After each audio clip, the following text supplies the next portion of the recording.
करनी लग जाए आपके दुखों पे और सुखों पे लग जाए घात। बच्चे आज पढ़ने वाले हम अनुपात और समानुपात। तो बच्चे आज की इस सीरीज में मैं अनुपात और समानुपात यानी कि रेशियो एंड प्रोपोर्शन के बारे में डिटेल डिस्कस करने वाला हूं। वन शॉट के अंदर हम ये पूरा का पूरा सेशन खत्म कर देंगे और साथ ही साथ देख लेंगे कि किस किस तरह के प्रश्न आपको क्वांट के अंदर यानी कि जो आपका क्वांटिटेटिव एप्टीट्यूड या न्यूमेरिकल एबिलिटी के रिलेटेड क्वेश्चंस आएंगे वो किस तरह से पूछे जा सकते हैं। तो चलो सबसे पहले जो है थोड़ा सा कॉन्सेप्ट देख लेते हैं बच्चे कि आखिर कॉन्सेप्ट क्या है अनुपात और समानुपात का। तो बच्चे अनुपात मतलब होता है रेशियो एंड समानुपात मतलब होता है प्रोपोर्शन। तो अनुपात की अगर मैं बात करता हूं तो आपको कोई भी दो तरह की दो मात्राएं हैं आपके पास, ठीक है, ए और बी। मान लीजिए कि ए है मेरा 2 लीटर और बी है मेरा 3 लीटर, ठीक है। तो इस तरह से मुझे ये मिल जाता है अनुपात 2:3। तो यहां से लीटर और लीटर बच्चे जो लिखा होता है वह हो जाता है कैंसिल आउट। क्यों? क्योंकि अनुपात को हम बच्चे इस तरह से भी लिख सकते हैं A/B। किस तरह से लिख सकते हैं? A/B। अब इसकी खास बात क्या है, आप जानते हैं कि मैं किसी भी नंबर का ऊपर नीचे मल्टीप्लाई कर सकता हूं, हाँ या ना। इसी तरह से मैं अनुपात में भी किसी नंबर का भी मल्टीप्लाई कर सकता हूं। मतलब कि अगर मैं यहां 2 का गुणा कर रहा हूं तो मुझे यहां पर भी 2 का गुणा करना पड़ेगा। बात समझ में आ रही है कि नहीं? बहुत बढ़िया। इसका मतलब कि मैं 2:3 को और क्या लिख सकता हूं? मैं लिख सकता हूं इसको 4:6। मैं इसी को ही 3 का और गुणा कर सकता हूं। अगर 3 का गुणा यहां कर रहा हूं तो मुझे 3 का गुणा यहां पर भी करना पड़ेगा। तो ये हो जाएगा 4×3=12 और ये हो जाएगा 18। अब अगर आप वापस से इसको काटेंगे, देखिए 6 से अगर मैं इसको काट दूं तो 6 से कट के ये वापस से 2 बन जाएगा, 6 से कट के ये वापस से क्या मिल जाएगा मेरे पास 3। तो वापस से मुझे 2:3 मिल गया। मतलब क्या कि मैं समान संख्या का गुणा दोनों तरफ कर सकता हूं, ठीक है, अनुपात दोनों अनुपातों में कर सकता हूं और साथ ही साथ में यहां पर मैं दोनों अनुपातों में समान विभाजन भी कर सकता हूं। यानी कि अगर मैं इसमें 6 से भाग दे रहा हूं तो मुझे इसमें भी 6 से भाग देना पड़ेगा। समझ में आ रही है ना इतनी बात? तो आपको ये बात ध्यान रखनी है। समानुपात क्या होता है? मान लीजिए कि 2 अनुपात है, मान लीजिए कि A/B एक अनुपात है मेरे पास और C/D एक अनुपात है। जब ये दोनों अनुपात समान हो जाते हैं तो इसे समानुपात बोला जाता है। बोला जाता है कि ABCD समानुपाती हैं। यह क्या है? प्रोपोर्शन है। बात समझ में आ रही? इतनी बात तो क्लियर होगी आप लोगों को, ठीक है ना। तो अब यहां पर मैं आपको एक और बात बताऊंगा, ठीक है। इसको मैं कर देता हूं रफ। चलिए इसको रफ नहीं करते हैं, इसको यहीं रखे रहने देते हैं। एक बात बताता हूं, ध्यान से देखिए। मान लीजिए कि आपके पास कुछ एक्स क्वांटिटी है। मान लेते हैं कि क्या है, आपके पास 200 रुपए है, ठीक है ना। हम मान लेते हैं आपके पास एक्स रुपए है। इन एक्स रुपीस को आपने 3 लोगों में बांटा, A/B/C के अनुपात में। 4 लोगों को भी बांट सकते हैं, 5 को भी बांट सकते हैं, 2 को भी बांट सकते हैं। कम से कम 2 को बांटना पड़ेगा। यहां पर अगर आप इतनी बात समझ गए हैं तो चलिए आगे देखते हैं कि इसका क्या मतलब हुआ। कि अगर मेरे पास 200 रुपए हैं और मान लीजिए कि मैं 200 रुपए को किस अनुपात में बांट रहा हूं बच्चे? मैं अनुपात में बांट रहा हूं, मान लीजिए कि 1:2:5 में। 1:2:5 में मैंने बांट दिया। इसका क्या मतलब हुआ? इसका मतलब ये हुआ कि 200 को मैंने इन 3 भागों में बांटा है ना। इसका मतलब कि इन तीनों भागों को जोड़ूंगा तो वो इसके बराबर मिलना चाहिए मुझे। इसका मतलब कि मैं बोलूंगा कि बच्चे यहां पर ये रहा मेरे पास 200 बटे में 1 2 3, तो ये 5 और 2 7 और 1 कितना हो गया बच्चे? 8। तो यहां पर मैं लिख देता हूं 5, 1 + 2 + 5, ठीक है। अब यहां पर मुझे ये मिला है, इसे बोला जाता है गुणक। इसे क्या बोला जाता है बच्चे? गुणक। यहां से जो मान मुझे मिलेगा 200 बटे में कितना है मेरे पास? 8। जब इसको भाग देंगे तो आपको मिलेगा बच्चे 25। ये जो 25 गुणक आया है, इसका गुणा अगर मैं इनमें कर देता हूं तो इसके वास्तविक मान मुझे मिल जाएंगे। क्योंकि देखो अगर मैं इसको जोड़ता हूं तो ये 8 आ रहा है। अगर मैं इसको जोड़ता हूं तो ये कितना आ रहा है बच्चे? 8 आ रहा है ना। 8 आने का मतलब क्या हुआ? 8 आने का मतलब ये हुआ कि ये जो नंबर मेरे को x मिलेगा वो 8 का मल्टीपल होगा, 8 का क्या होगा बच्चे? गुणज होगा। बात समझ में आ रही है कि नहीं इतनी? ठीक है। तो इसका मतलब क्या हुआ कि ये जो 8 है ये 200 के बराबर होगा। आप इसको इस तरह से भी लिख सकते हो कि 8 यूनिट जो है बच्चे, 8 इकाई जो है आपका, 8 इकाई कितने के बराबर है बच्चे? ये है आपका 200 के बराबर है। तो यहां से 1 इकाई का अगर मान निकालना चाहता हूं तो कितना आएगा बच्चे? 1 इकाई का मान आ जाएगा, 8 से भाग दे दीजिए इसको, तो यहां से मिल जाएगा 25। तो ये दो तरह से आप गुणक निकाल सकते हो। अब 1 इकाई का मान आ चुका है, मतलब A का मान आ चुका है 25, B का मान है 2 इकाई, तो B का मान अगर मैं निकालना चाहता हूं तो 2 इकाई का मान निकालूंगा। 2 इकाई का मान कितना निकल जाएगा बच्चे? 2 का दोनों तरफ गुणा कर दीजिए तो ये हो जाएगा 50। इसी तरह सी का मतलब क्या है बच्चे, ये ए का मान है, ये बी का मान है, और सी का मान क्या आ जाएगा बच्चे, 5 इकाई। बच्चे 5 इकाई आ जाएगा, यस और नो, ठीक है, 5 इकाई आ जाएगा। 5 इकाई मतलब कि कितना हो जाएगा, दोनों तरफ 5 का गुणा कर देंगे तो ये हो जाएगा 125। और अगर आप इन तीनों को जोड़ेंगे, ए प्लस बी प्लस सी करेंगे, अब इन तीनों को जोड़ेंगे तो आपको 200 रुपया मिलेगा। क्लियर है इतनी कहानी। तो अगर मैं फॉर्मूला के रूप में लिखना चाहूं बच्चे, जैसे कि ये फॉर्मूला है मेरे पास, तो x बटा ए प्लस बी प्लस सी, ठीक है, गुणा ए करोगे तो ये आपको किसकी मान दे देगा, फर्स्ट पार्ट का दे देगा आपको बच्चे, है ना, पहला भाग दे देगा, फर्स्ट भाग दे देगा आपको, यानी कि इस भाग का मान बता देगा आपको। इसके बाद अगर मैं इसी के अंदर ही अगर मैं b का गुणा कर देता हूं तो ये मुझे दे देगा सेकंड वाला भाग। ठीक है बच्चे, ये फर्स्ट वाला दे दिया, ये सेकंड भाग दे देगा मुझे। क्लियर है। इसके बाद अगर इसी में ही मैं c का गुणा कर देता हूं, ठीक है ना बच्चे, इसी में ही, यानी कि ये जो वैल्यू निकली है इसी में अगर c का गुणा कर देता हूं तो मुझे मिलेगा कितना, थर्ड भाग, तीसरा भाग मिलेगा, यानी कि c का मान मिल जाएगा। बात समझ में आ रही है कि नहीं। ठीक है, तो ये 25 का गुणा आ गया, 25 का एकम करेंगे, 25 से कम 25 मिल जाएगा मुझे, फिर 25 दूनी 50 मिल जाएगा मुझे, और फिर 25 पज्जे 125 मिल जाएगा। तो इस तरह से आप जो है सारे भागों का एक्चुअल मान निकाल सकते हैं। दो तरह से निकाल सकते हैं, एक तो टोटल बटे टोटल कीजिए बच्चे, ये टोटल है मेरे पास, योग है ये, और इन तीनों का योग करके भाग दे दीजिए। जो एक मल्टीप्लाइंग फैक्टर यानी कि गुणक आएगा उसका मल्टीप्लाई इनमें कर दीजिए, गुणा इनमें कर दीजिए, तो आपको डायरेक्ट मान मिल जाएगा। दूसरा तरीका क्या है कि इनको जोड़कर 8 इकाई बना लीजिए, 8 इकाई का मान इसके बराबर, 1 इकाई का मान निकालकर जो भी वैल्यू आ रही है उन सब में गुणा कर दीजिए, बात एक ही है। प्रश्न करते हैं तो आपको और ज्यादा अच्छे से समझ में आएगा। देखो पहला प्रश्न आपके सामने है, बोला जा रहा है प्रश्न के अंदर कि यदि 4500 रुपए को ABC में 6:5:4 के अनुपात में क्या किया है बच्चे, बांटा गया है। बात समझ में आ रही है इतनी। चलो देखते हैं आगे क्या बोला जा रहा है। तो 4500 को बच्चे मैंने क्या कर दिया, यहां पर बांट दिया। ठीक है, किस अनुपात में, 6:5:4। ये बिल्कुल वैसा ही है। मैं क्या करूंगा बच्चे, टोटल बटे टोटल कर दूंगा, टोटल बटे टोटल, 6 4 10, और ये कितना हो गया बच्चे 15। यहां से 15 से भाग दिया तो 300 मुझे मल्टीप्लाइंग फैक्टर मिल गया। अब इसका गुणा इसमें करूंगा तो पहला भाग, इसका गुणा इसमें करूंगा तो दूसरा, और इसका गुणा इसमें करूंगा तो तीसरा।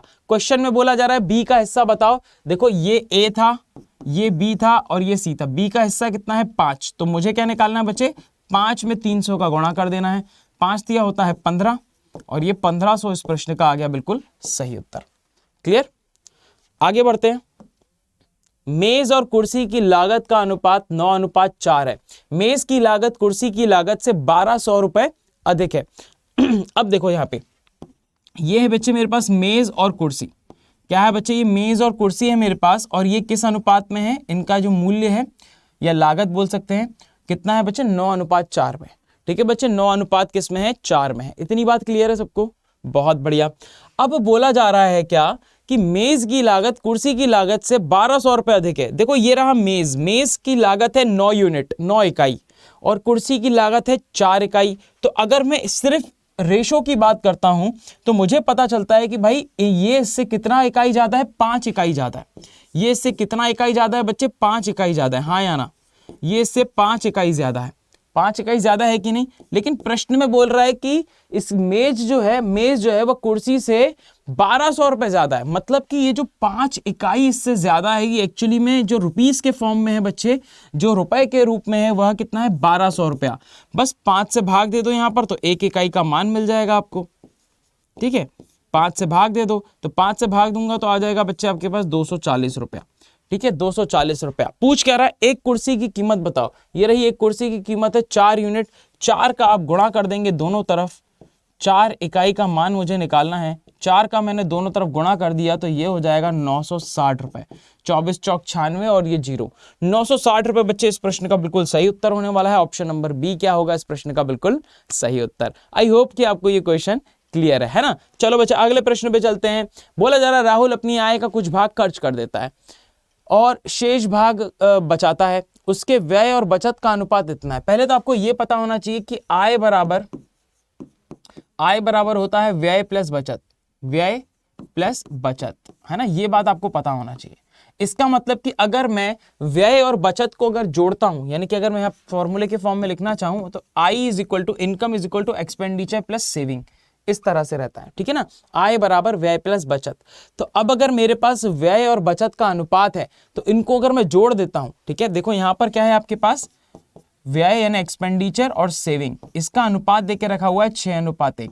और आपको पता है कि जब आप ई और एस को जोड़ देते हो तो आपको क्या मिलता है, आई, है ना। और आपको क्या देके रखा हुआ है, आपको राहुल की आय देके रखी हुई है। इसका मतलब क्या कि 6 यूनिट और 1 यूनिट का जब जोड़ दो तो आता है 7 यूनिट, जो कि और कुछ नहीं आय है, जो कि कुछ नहीं है, क्या है बच्चे, आय। तो आय बराबर क्या है बच्चे, 7 इकाई। आय बराबर कितनी हो गई, 7 इकाई हो गई कि नहीं हो गई, ये बताओ, है ना। अगर आप एक्सपेंडिचर यानी व्यय और बचत को जोड़ देंगे आप तो आय मिलेगा, और आय बराबर होगी 7 इकाई। लेकिन प्रश्न बोल रहा है 7 इकाई नहीं है, 49,000 है आय। आय कितनी बच्चे, 49,000। तो बस 1 इकाई का मान निकाल लो यहां से, 1 इकाई का मान निकाल लिया यहाँ पर, है ना। 1 इकाई का मान निकाल लिया, कितना आएगा बच्चे, 7 से भाग दे दो। अब हम इकाई विकाई नहीं लिखेंगे ना, अब हम डायरेक्ट इसको सॉल्व करेंगे। तो आपको बात समझ में आ गई कि हम जो रेशियोज होते हैं ना वो यूनिट्स में लेते हैं। यूनिट्स मतलब इसकी कोई यूनिट डिफाइन नहीं होती है, यूनिटलेस क्वांटिटी होती है। जो भी यूनिट यहाँ होती है वही यूनिट यहाँ होती है, तो कट जाती है ना, इस तरह से। तो 1 इकाई का मान आ जाएगा मेरे पास 7,000। अब जो भी प्रश्न में पूछा है उसमें 7,000 का गुणा कर देंगे। बोला जा रहा है उसके खर्च क्या होगा, यानी कि उसका व्यय क्या होगा बच्चे। बड़ा ही सिंपल सा क्वेश्चन पूछ लिया। अब मेरे पास व्यय देके रखा हुआ है 6 यूनिट, इसी में ही कर दो आप 7,000 का गुणा। 1 इकाई का मान कितना था, 7,000 था ना। 6 इकाई का मान निकालना है तो 6 सत्ते कितना हो जाएगा, 42,000। ऑप्शन नंबर सी आ जाएगा इस प्रश्न का बिल्कुल सही उत्तर। क्लैरिटी है बच्चे, समझ में आ रही है बात, ठीक है। फटाफट से दोस्तों के साथ भी शेयर कर दो वीडियो को, ताकि उनको भी ये चीजें क्लियर हो पाए जो कि अभी अभी आपने सीखा है ना। क्योंकि साथ में हम सबको सीयूटी का एग्जाम निकालना है, बहुत ही कम टाइम बचा हुआ है बच्चे, प्रिपरेशन बहुत ताबड़तोड़ हमें करनी है ना। चलो आगे बढ़ते हैं। जितने भी नए लोग जुड़े हैं फटाफट से सब्सक्राइब कर लो चैनल को, क्योंकि ऐसे और भी बहुत शानदार शानदार वीडियोस आपके सामने मैं लेके आने वाला हूं, है ना। चलो, तो बोला जा रहा है कि ए और बी के पास कुल मिलाकर 6300 रुपए है। यदि ए की राशि का 5/9, बोला जा रहा है ए की राशि का 5/9, ए की राशि का 5/19, सॉरी 5/19, बी की राशि का 2/5 के बराबर है, ठीक है। बी की राशि के 2/5 के बराबर है। तो कुछ नहीं, यहां से आप ए अनुपात बी निकाल लो, तो बी को इसके नीचे लेके आओ और बाकी सबको वहां लेके चले जाओ। तो बी इसके नीचे आएगा तो ये बन जाएगा a/b, और यहां पर था 2/5 गुणे 19 ऊपर चला जाएगा और 5 नीचे आ जाएगा, है ना। जो गुणे में होता है वो भाग में चला जाता है, जो भाग में होता है वो दूसरी तरफ जाके गुणे में हो जाता है। तो ये मुझे मिल जाएगा कितना, 38/25, 38/25। इसका मतलब ये हुआ कि a जो है बच्चे वो 38 का मल्टीपल है, a जो है वो 38 का गुणक है ना, और b जो है वो 25 का गुणक है। मुझसे पूछा जा रहा है b की राशि, तो 25 से भाग होने वाला कोई भी नंबर इसमें से मुझे मिलेगा तो वो मेरा आंसर होगा। लेकिन मैं देख पा रहा हूं कि हर एक में 100 है और 25 100 को आराम से डिवाइड कर सकता है, इसीलिए ये सबको डिवाइड कर सकता है। तो मैं b तो नहीं बता सकता हूं यहां पर कि b क्या होगा, लेकिन हाँ मैं ये बता सकता हूं कि 3800 जो है बच्चे वो आने वाला है a, है ना। तो यहां से अगर 3800, अगर इसको 3800 बनाऊंगा तो इसको 2500 बनाना पड़ेगा और मेरा आंसर 2500 आ जाएगा आराम से। लेकिन चलो ठीक है, आगे बढ़ते हैं। और मैं समझता हूं कि टोटल मेरे पास कितना है, 6300 रुपया, जो ए और बी के पास कुल मिलाकर है। और मुझे पता है कि टोटल बटा टोटल करूंगा, यानी कि 38 + 25 करूंगा। 38 और 25 को बच्चे जोड़ोगे तो आएगा 63। आया कि नहीं आया। तो 63 से आप इसको डिवाइड करोगे तो आपके पास 100 आएगा। आपसे जो भी पूछा जा रहा है उसमें 100 का गुणा कर दीजिए और आपका उत्तर आ गया। आपसे क्या पूछा जा रहा है, आपसे पूछा जा रहा है बी का मान, और बी का मान कितना है, 25 यूनिट। तो आपने क्या कर दिया बच्चे, डायरेक्ट 100 का गुणा कर दिया। आप चाहो तो डबल जीरो यहीं पे भी लगा सकते थे, और ये 2500 देखो इस प्रश्न का मेरा सही उत्तर आ गया, ऑप्शन नंबर ए। बात समझ में आ रही है कि नहीं।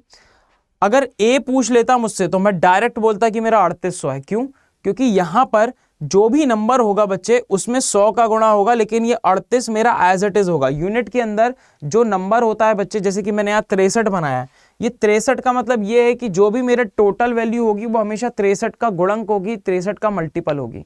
समझ में आ रही बात की नहीं, ठीक है, ये ध्यान रखना है।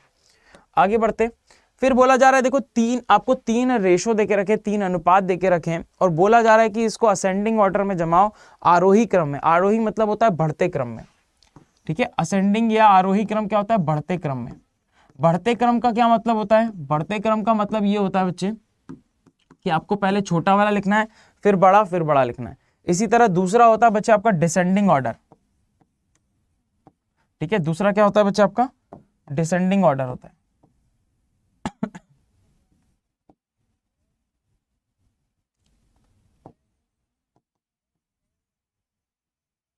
डिसेंडिंग ऑर्डर होता है बच्चे, ठीक है। डिसेंडिंग ऑर्डर के अंदर इसको बोलते हैं अवरोही क्रम,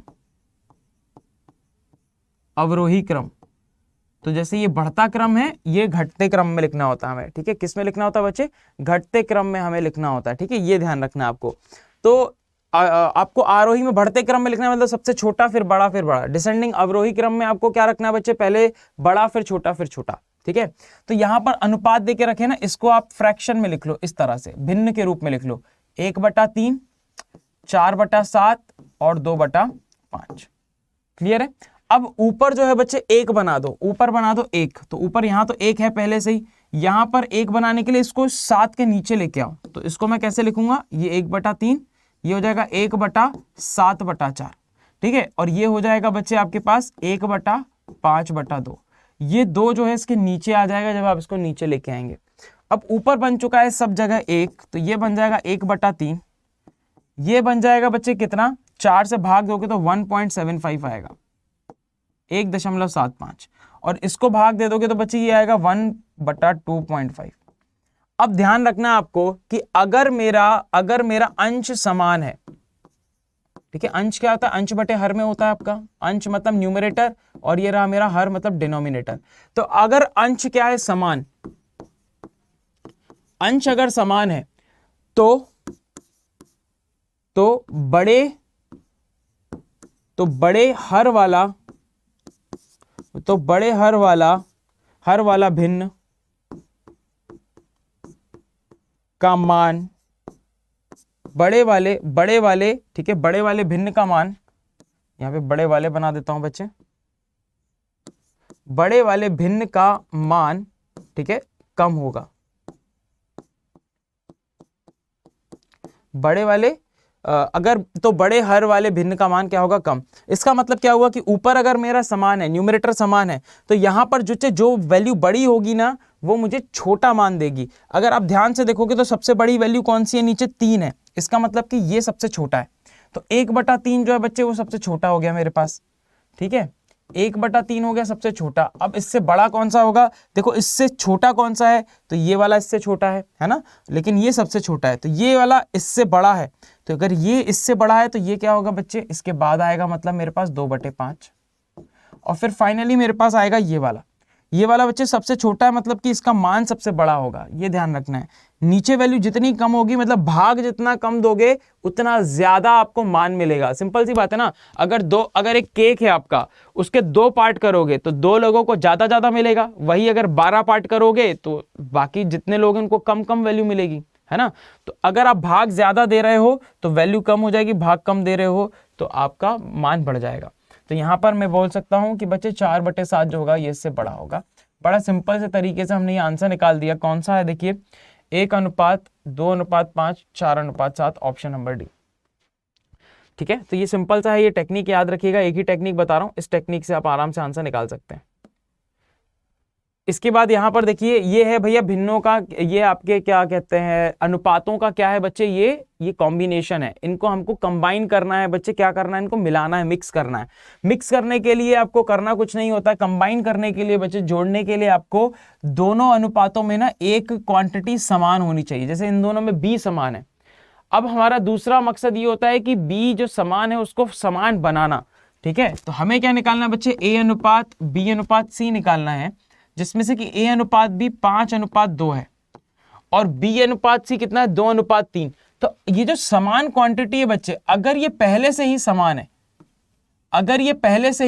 है, तब तो कुछ करने की जरूरत ही नहीं। आप डायरेक्ट 2:3 लिखोगे और ये आपके पास आ गया डायरेक्ट ए अनुपात बी अनुपात सी, 5:2, ठीक है। और बी अनुपात सी का है, देखो बी अनुपात सी 2:3। डायरेक्ट आंसर आएगा मेरे पास 5, 2, 3, ऑप्शन नंबर ए, ठीक है। लेकिन अगर यहां पर 2:3 है और यहाँ 5:7 है, मतलब यहां पर जो बच्चे कॉमन है, इन दोनों में बच्चे भी जो समान है, उनका जो वैल्यू है वो समान नहीं है। तो इनकी वैल्यू को मुझे समान करना पड़ेगा। कैसे करना पड़ेगा? देखो, तो ये टेक्निक बता रहा हूं, ध्यान से देखना। ए अनुपात बी अनुपात सी, ए अनुपात बी के नीचे ए अनुपात बी लिखो, कितना है बच्चे? 2:3। बी अनुपात सी के नीचे बी अनुपात सी लिखो, यानी कि 5:4। तो ये नीचे की तरफ लिखिएगा, 5:4 लिख लिया। अब देखो ध्यान से, अब देखो यहां पर सी नहीं है ना, तो यहां पे जो दिख रहा है ना उसको कॉपी कर दो, जो यहां दिख रहा है उसी को कॉपी कर दो। यहां पर क्या है बच्चे, ए नहीं है ना, तो जो दिख रहा है उसको कॉपी कर दो। अब ऐसे गुणा करके लिख दो नीचे की तरफ, ठीक है, इस तरह से जो भी जितने भी क्वांटिटी आ रहे हैं नीचे गुणा करके लिख दो। तो 5 दूनी 10 अनुपात 3 पंजे 15 अनुपात 4 तिया 12, ठीक है। तो 10 15 12 10 15 12 10 15 12 ऑप्शन नंबर बी होगा इस प्रश्न का बिल्कुल सही उत्तर। क्लैरिटी है सबको, बात समझ में आ रही है कि नहीं? ठीक है, बहुत बढ़िया। चलो आगे बढ़ते हैं बच्चे अगले प्रश्न की तरफ। अब मुझे 4 क्वांटिटी को जोड़ना है। इसका मतलब क्या हुआ, पहले 2 में ये देखो इन दोनों को कैसे जोड़ूंगा, तो ए और बी जुड़ जाएंगे, ये वाला और ये वाला जुड़ जाएगा क्योंकि बी कॉमन है। फिर देखो यहाँ पे सी है और यहाँ पे भी सी है, तो ये दोनों भी आपस में जुड़ जाएंगे। तो ये कैसे जुड़ेंगे मेरे, ये बन जुड़ेंगे ए अनुपात बी, फिर बी और सी आपस में जुड़ेगा, फिर सी और डी आपस में जुड़ेगा, ठीक है ना, इस तरह से जुड़ेंगे। अब हमें वैसे ही लिखना है जैसे अभी हमने बात की थी, ए बी के नीचे ए बी लिखना है, यानी कि 2 अनुपात 3 लिख दिया हमने। फिर हमें बी अनुपात सी की जगह 5 अनुपात 3 लिख दिया यहां पर। फिर सी अनुपात डी की जगह 4 अनुपात 1। तो जो जिसके नीचे है उसी के नीचे लिखना है आपको, ए बी बी सी और सी डी लिख लिया। अब बस ये लाइन खींच दी हमने और निकाल लेते हैं अपन दूसरा वाला पेन, ताकि आपको थोड़ी सी क्लैरिटी हो जाए। अब यहां पर आपको दिख रहा होगा ए और बी और सी डी नहीं है, तो आपको जो यहां दिख रहा है ना उसी को कॉपी कर दो, यानी कि 3 3 कॉपी कर दिया। यहां पे जो खाली स्पेस है वहां पे 3 दिख रहा है तो 3 को कॉपी कर दो। यहां पर 5 दिख रहा है तो 5 को कॉपी करो। जो दिख रहा है ना खाली जगह के बगल में उसी को ही कॉपी करना है बच्चे। तो यहां पर मुझे देखो ये खाली दिख रहा है मुझे, तो यहां पे 4 है तो मैं 4 को कॉपी करूंगा। समझ पाए? देख लो एक बार ध्यान से बोर्ड पे। यहां पर खाली था तो 3 दिखा तो 3 को कॉपी किया, यहां खाली था 3 दिखा 3 कॉपी किया, यहां खाली था 5 दिखा 5 को कॉपी किया। जो दिख रहा है बगल में उसी को कॉपी करना है। यहां 4 दिख रहा है तो 4 को कॉपी किया, बस गुणा करके लिख दो। 5 दूनी 10 चौक 40, 3 पंजे 15 चौक 20, 15 चौक 60, ठीक है। और ये हो जाएगा 3 12 तिया 36, और ये हो जाएगा बच्चे कितना 9, ठीक है। तो देखो 40 60 36 9, 40 60 36 9, ऑप्शन नंबर सी होगा इस प्रश्न का बिल्कुल सही उत्तर। तो समझ में आ गई बात बच्चे, बड़ा सिंपल सा क्वेश्चन था, ठीक है। आगे बढ़ते हैं नेक्स्ट क्वेश्चन की तरफ। बोला जा रहा है बच्चे कि 6900 को एबीसी में इस प्रकार से विभाजित किया जाता है कि ए को प्राप्त राशि बी को प्राप्त राशि की 3 गुना है। ए को प्राप्त राशि बी को प्राप्त राशि की 3 गुना है। तो ए बराबर क्या हो जाएगा 3b। तो यहां से ए अनुपात बी अगर निकालूं मैं, ए बटा बी निकालूं तो यह आएगा 3/1। नीचे कुछ नहीं है तो नीचे 1 होगा, ठीक है। तो ये ए अनुपात बी का मान आ गया मेरे पास, ठीक है। इसको आप ऐसे भी लिख सकते हो, कोई दिक्कत नहीं है। ए अनुपात बी बराबर 3/1, ऐसे भी लिख सकते हो, ठीक है ना। इसके बाद बोला जा रहा है क्या कि सी को प्राप्त राशि ए को प्राप्त राशि का 1/5 है। सी को प्राप्त राशि ए को प्राप्त राशि का 1/5 है। तो यहां से अगर मैं बात करूं तो ए अनुपात सी अगर निकालना चाहता हूं, है ना, ए अनुपात सी, तो 5 यहां आ जाएगा, सी यहां आ जाएगा। तो यहां से अगर मैं निकालना चाहता हूं तो ए अनुपात सी ये हो जाएगा 5/1, ठीक है। कुछ भी नहीं किया मैंने, ये 1/5 को यहां लेके आ गया तो 5/1 बन गया। यहां करके बता देता हूं मैं आपको, ये बन जाएगा 5/1, 5 ऊपर आ जाएगा 1 नीचे आ जाएगा, और ये सी इसके नीचे आ जाएगा इस तरह से। तो ए बटा सी कितना हो गया 5/1 हो गया। अब देखो इनको मुझे करना है कंबाइन, क्यों? क्योंकि मुझे टोटल दे के रखा हुआ है। जब मुझे इस टोटल का मतलब एबीसी तीनों का अनुपात मिलेगा तभी मैं इनमें पैसा बांट सकता हूं, ठीक है ना। इन तीनों का अनुपात चाहिए, यहाँ पे अनुपात बटा हुआ है तो पहले इन अनुपातों को हम जोड़ेंगे, इन अनुपातों को हम जोड़ेंगे। जोड़ने के लिए देखना होता है कि कॉमन क्या है दोनों में, तो इस बार दोनों में कॉमन ए है तो बीच में ए रहेगा। तो इसको लिखूंगा मैं बी अनुपात ए, फिर लिखूंगा ए अनुपात सी, ठीक है। तो ए अनुपात बी अगर 3/1 है बच्चे, तो बी अनुपात ए कितना हो जाएगा आपका, ये हो जाएगा आपका 1/3, ठीक है। इसको अगर उल्टा कर रहे हो तो ये भी उल्टा हो जाएगा, सिंपल। यहां पर बोलेंगे ए का वैल्यू 3 है तो बी का वैल्यू 1 है, इस तरह से। तो ये हो जाएगा बच्चे 1/3। अब इसके बाद ए अनुपात सी तो मेरे पास डायरेक्ट है, कितना है बच्चे 5/1, क्लियर। अब आपको पता है कि क्या करना है, कॉपी कर देना है। तो 3 को कॉपी किया यहाँ पे, 5 को कॉपी किया यहाँ पे, 5 एकम 5, 5 दिया 15, 3 एकम 3। तो ये अनुपात आ गए मेरे पास, ठीक है। अब मेरे पास टोटल वैल्यू कितनी है 6900 है, 6900 ये रही 6900। डिवाइड करो 15 और 5 20 और 3 23, 23 से भाग दोगे तो बच्चे कितना आ जाएगा, 300 आ जाएगा मेरे पास। 300 मल्टीप्लाइंग फैक्टर आ गया। इस 300 का गुणा इसमें करोगे तो b मिलेगा, इस 300 का गुणा इसमें करोगे तो a मिलेगा, इस 300 का गुणा इसमें करोगे तो c मिलेगा। पूछ क्या रहा है, c द्वारा प्राप्त राशि, मतलब मुझे 300 का गुणा किस में करना है बच्चे, मुझे करना है 300 का गुणा c में। तो बस इसके अंदर 300 का गुणा कर दो c में और आपके पास उत्तर आ गया कितना, 900 रुपया। ऑप्शन नंबर ए इस प्रश्न का बिल्कुल सही उत्तर है। आगे बढ़ते हैं। बोला जा रहा है कि 3a बराबर 4b बराबर 5c है। अब देखो यहां पर इक्वल टू का साइन देके रखा हुआ है और बोला जा रहा है कि abc का अनुपात बताओ। बड़ा सिंपल सा क्वेश्चन है, आपको यहां पर बस एलसीएम निकालना आना चाहिए। तो यहां पे 3, 4 और 5 का मुझे निकालना है एलसीएम, यानी लघुत्तम समापवर्त्य। ठीक है, तो 3, 4 और 5, ठीक है, क्या निकलेगा इनका एलसीएम। तो आपको पता है कि इनमें कुछ भी कॉमन नहीं है, यानी कि 3 में ऐसा कोई भी घटक नहीं है, फैक्टर नहीं है कोई भी मेरे पास जो 4 को भाग दे सके। 4 में ऐसा कुछ नहीं है जो 3 या 5 को भाग दे सके। सिमिलरली 5 भी नहीं है ना, मतलब कोई भी इनमें फैक्टर कॉमन नहीं है, कोई भी इनका गुणनखंड समान नहीं है, इसीलिए इनका डायरेक्ट गुणा करेंगे। हम डायरेक्ट गुणा करेंगे तो कितना आएगा, 3 चौक 12 पंजे 60। अब देखो a अनुपात b अनुपात c कैसे निकालना है। ठीक है, अब आप क्या करोगे, 3, ये जो 3 है पहले वाला, इसमें भाग दे दोगे तो 20 आएगा, 20 लिख दिया यहाँ पे। फिर इस 4 से इसको भाग दोगे तो 15 आएगा, ये 15 लिख दिया यहाँ पे। फिर इस 5 से इसको भाग दोगे तो कितना आएगा बच्चे, 12 आएगा, ये 12 मैंने यहाँ लिख दिया। तो 20, 15, 12, 20, 15, 12 इस प्रश्न का होगा बिल्कुल सही उत्तर। समझ पा रहे हो कि नहीं, कितना सिंपल था। बस इनका एलसीएम ले लीजिए और डायरेक्ट आंसर लिख दीजिए। अब एक और बात बता रहा हूं, अगर इनमें कुछ भी कॉमन नहीं है, मान लीजिए कि यहाँ पे 3 था, यहाँ 4 था, यहाँ 6 होता, तो देखो 6 और 3 में 3 कॉमन है, 4 और 6 में क्या कॉमन है बच्चे, 2 कॉमन है ना। लेकिन यहाँ पे कुछ भी कॉमन नहीं है।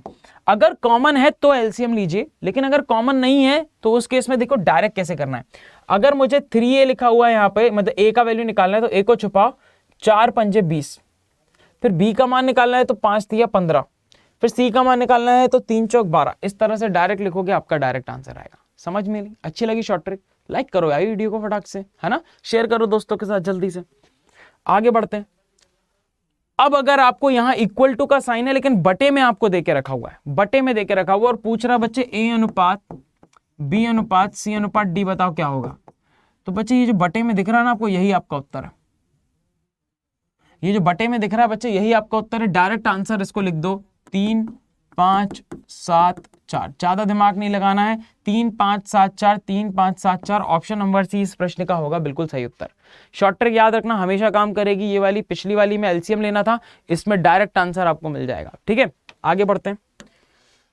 अब यहाँ पे वर्गानुपात बोल रहा है, यानी कि क्या निकालना है हमें, अनुपात का वर्ग निकालना है। जो भी अनुपात देके रखा हुआ है उसका वर्ग निकाल लो, उसी को डुप्लीकेट रेशो उसी को ही बोला जाता है। तो हमें अनुपात देके रखा हुआ है 4 और 9, वर्ग निकालेंगे तो 4 का वर्ग अनुपात 9 का वर्ग, यानी स्क्वायर निकालना है आपको। तो ये हो जाएगा 1681। दिख रहा है कहीं पे 1681। ठीक है, तो यहाँ पे फॉर्मूला बता देता हूं कि अगर x अनुपात y है तो इसका डुप्लीकेट रेशो यानी कि वर्गानुपात क्या होगा, ये होगा x स्क्वायर अनुपात y स्क्वायर। ठीक है, तो 1681 ऑप्शन नंबर डी। आगे बढ़ते हैं। वर्गमूलानुपात, वर्गमूला मतलब वर्गमूल निकालना है बच्चे, सब डुप्लीकेट वर्गमूल निकालना है। अगर x अनुपात y अगर आपको देके रखा हुआ है तो इसका वर्गमूलानुपात क्या होगा बच्चे, वर्गमूलानुपात क्या होगा, ये हो जाएगा √x और √y। ठीक है, square root of x square root of y, मतलब इसका आंसर क्या आने वाला है बच्चे, √121 अनुपात √81। ये किसका स्क्वायर होता है, 11 का बाहर निकाल लिया। ये किसका स्क्वायर होता है, 9 का बाहर निकाल लिया। 11:9, 11:9। ऑप्शन नंबर बी इस प्रश्न का बिल्कुल सही उत्तर होगा। मैं आपको बोलूंगा कि बच्चे कम से कम 25 तक के स्क्वायर याद कर लीजिए और कम से कम 20 तक के क्यूब जरूर याद रखिएगा। ठीक है ना, बहुत हेल्पफुल होंगे ये एग्जाम में आपके। आगे बढ़ते हैं बच्चे। इसी तरह से घनानुपात है, ट्रिप्लीकेट रेशियो है। तो ट्रिप्लीकेट रेशियो में अगर आपको x अनुपात y देके रखा है तो उसका ट्रिप्लीकेट क्या होगा बच्चे, इसका घनानुपात क्या होगा, x³ और y³। तो यहां पर आपको जो भी देके रखा हुआ है इसका क्यूब निकाल लीजिए। ठीक है, तो ये हो जाएगा आपके पास 216 अनुपात 125। 216 अनुपात 125 इस प्रश्न का सही उत्तर है। 216 अनुपात 125 ऑप्शन नंबर डी। क्लियर, आगे बढ़ते हैं बच्चे। बोला जा रहा है कि इसका सब ट्रिप्लीकेट रेशो घन मूलानुपात। तो घन मूलानुपात से आपको समझ में आ ही गया होगा कि x अनुपात y अगर आपको देके रखा हुआ है तो इसका घन मूलानुपात क्या हो जाएगा बच्चे, घनमूल निकलेगा x का और घनमूल निकलेगा बच्चे आपका किसका, y का। तो यहां पर मुझे देके रखा हुआ है क्या, ये वैल्यू देके रखी हुई है, तो मैं घनमूल निकालूंगा बच्चे इसका और घनमूल निकालूंगा बच्चे किसका, मैं 343 का। तो बस आपको पता होना चाहिए कि घनमूल किसका क्या होता है। मैंने इसीलिए बोला आपको कि 20 तक के याद कर लीजिएगा। तो इसका घनमूल होता है 11 और इसका घनमूल होता है कितना बच्चे, 7। ठीक है, तो 11:7 ऑप्शन नंबर बी होगा इस प्रश्न का बिल्कुल सही उत्तर। आगे बढ़ते हैं। बोला जा रहा है इनवर्स बताइए, व्युत्क्रम बताइए, ठीक है, या प्रतिलोम बताइए इसका। तो प्रतिलोम कैसे निकलता है, देखो ध्यान से, अगर x अनुपात y अगर आपको दिया हुआ है तो इसका प्रतिलोम निकलता है 1/x अनुपात 1/y, 1/x बटे 1/y। क्लियर है। लेकिन अगर आपको सिर्फ 2 ही अनुपात इस तरह से दे के रखे हुए हैं तो y को यहां लेके जाइए, x को यहां लेके जाइए, मतलब कि ये किसके बराबर हो जाएगा, y अनुपात x के। तो x अनुपात y का जो प्रतिलोम है बच्चे वो कितना हो जाएगा, y अनुपात x। ठीक है, y अनुपात x हो जाएगा। कैसे निकाला, तो हमने क्या किया, x और y का एलसीएम लिया, तो एलसीएम में गुणा करके लिख दिया, गुणा करके दोनों तरफ ऊपर लिख दिया हमने xy बटा x और अनुपात xy बटा y। तो y से y खत्म हो गया, यहाँ x, तो इस तरह से y अनुपात x आपको मिल जाएगा। इसका मतलब अगर मुझे इसका प्रतिलोम निकालना है या फिर व्युत्क्रम निकालना है तो इसका अनुपात, इसका आंसर कितना आ जाएगा बच्चे, उल्टा हो जाएगा, 7:15 इस प्रश्न का सही उत्तर होगा ऑप्शन नंबर ए। अगला प्रश्न अगर देता हूं तो 15 7 21 है, इसका व्युत्क्रम कितना होगा, जल्दी बताएंगे, स्पीड में बताएंगे बच्चे। हाँ, जितनी स्पीड से बॉलिंग करते हैं ना आप, उतनी स्पीड से ही आपको बताना है। चलो फटाक से बताएंगे बच्चे। तो 15 7 और 21 का, बस वही गलती कर दी जो मैं नहीं चाह रहा था कि आप लोग करें, हमेशा करते हो बच्चे। क्या टिक कर दिया, 15 7 21 को 21 7 15 टिक कर दिया। हाँ, ये टिक कर दिया, गलत है।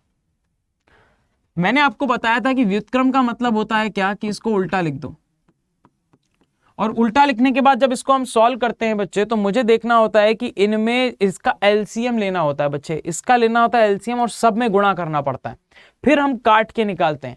तो जब मैं इसका एलसीएम करूंगा बच्चे, इसका एलसीएम लूंगा, तो एलसीएम ऑफ 15 7 और 21 कैसे निकलता है एलसीएम, तो देखो इस तरह से निकलता है 15 7 और 21। तो मुझे जो दिख रहा है, जो नंबर ऐसा नंबर है जो ज्यादा से ज्यादा काट सके उसको लिखो। तो 3 काट सकता है ज्यादा से ज्यादा को, तो ये 5 बार काटेगा, ये 7 बार काटेगा, ये 7 बार काटेगा।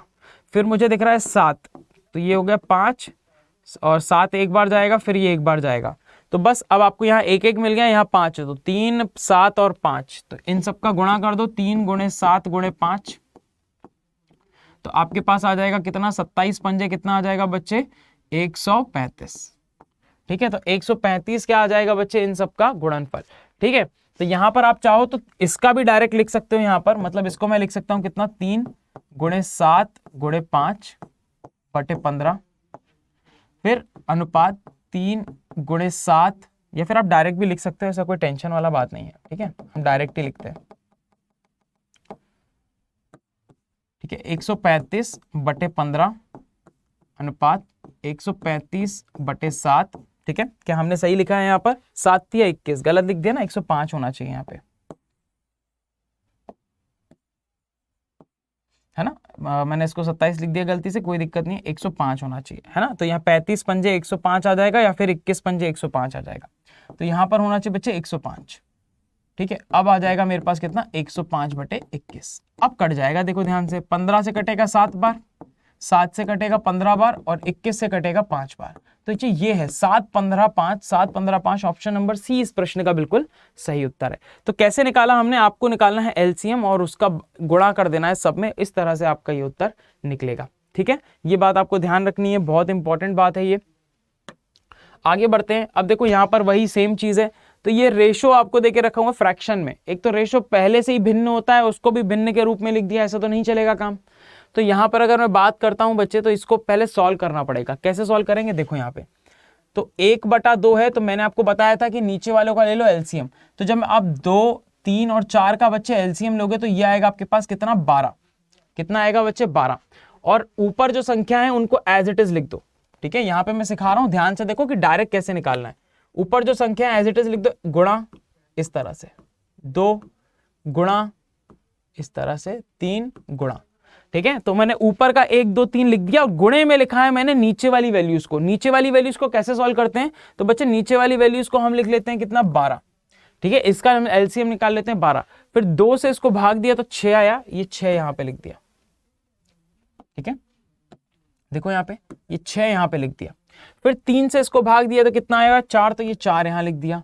फिर 4 से इसको भाग दिया तो कितना आएगा बच्चे, 3 आएगा, ये 3 यहां लिख दिया। कितना आया मेरे पास, 6 8 और 9, 6 8 9 आ गया। अभी बोला जा रहा है क्या, सबसे बड़ी और सबसे छोटी संख्या के बीच का अंतर 27 है। ये रही सबसे बड़ी संख्या और ये रही सबसे छोटी संख्या, इनके बीच का अंतर है 3 इकाई, और ये 3 इकाई का मान 27 देके रखा हुआ है। 3 इकाई का मान 27, तो 1 इकाई का मान आ गया 9। बस अब इस 9 का गुणा आप जिसमें भी करोगे आपका उत्तर आ जाएगा। इस 9 का गुणा आप जिसमें भी करोगे उसका उत्तर आ जाएगा। पूछा जा रहा है सबसे छोटी संख्या बताओ, ये रही सबसे छोटी संख्या, इसमें आप कर दो बच्चे 9 का गुणा और आपके पास आ गया कितना, 54। तो 54 इस प्रश्न का बिल्कुल क्या है बच्चे, सही उत्तर, option number D. Option number D आ गया बच्चे इस प्रश्न का बिल्कुल सही उत्तर। समझ पाए कि नहीं, कोई डाउट किसी भी प्रकार का। ठीक है, तो सिंपल सा था, हमने क्या निकाल लिया, रेशो निकाल लिया।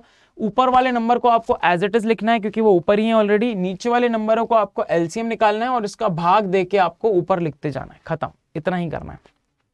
ठीक है, चलो आगे बढ़ते हैं। अब आपके सामने इस तरह से भी प्रश्न मिल सकता है। ठीक है, देखो इस तरह के प्रश्न को कैसे सॉल्व करना है।